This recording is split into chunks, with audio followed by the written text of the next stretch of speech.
year sa 2016, nanakunik. So, regular program sa DA.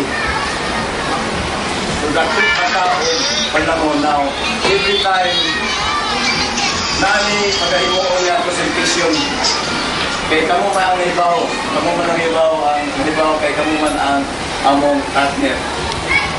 Unsa na mga intervention in particular na appropriate sa inyo?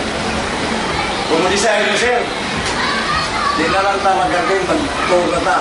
Sakto po, tour na ta. Pero sayang pa, pag-training ta, tapos ma'am, dini sa, kaya paman ko nito kayo ba, dinagat mo, dinagat. Mag-identify na ka, naka-short listing sa mga sports teacher na probable na ma-involve sa gardening. Atong itirin ako, ma'am. Ang program ko lang kadlaw, ma'am.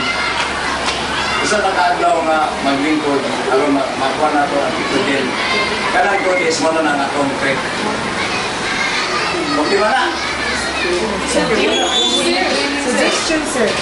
You include also the administrators because the teachers, we cannot guide the teachers if we do not know. Yes, so. During sa among evaluation, nag-insist ko sa committee, may appeal ang mga division sa Philippine para na sila i-complete awareness sa flow sa privacy program.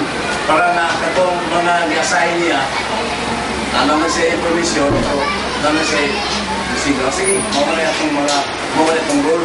Ano ba? Kung ang suggestion lang, appeal ang School administrator. The principal and the teachers, the GCP coordinator, the supervisor, because the teachers are expecting that we are one level ahead of them. Yeah, how can we guide them? The teacher, the school administrators also do not know about the division. ang ilang kuwan ba during sa... Ilang na po?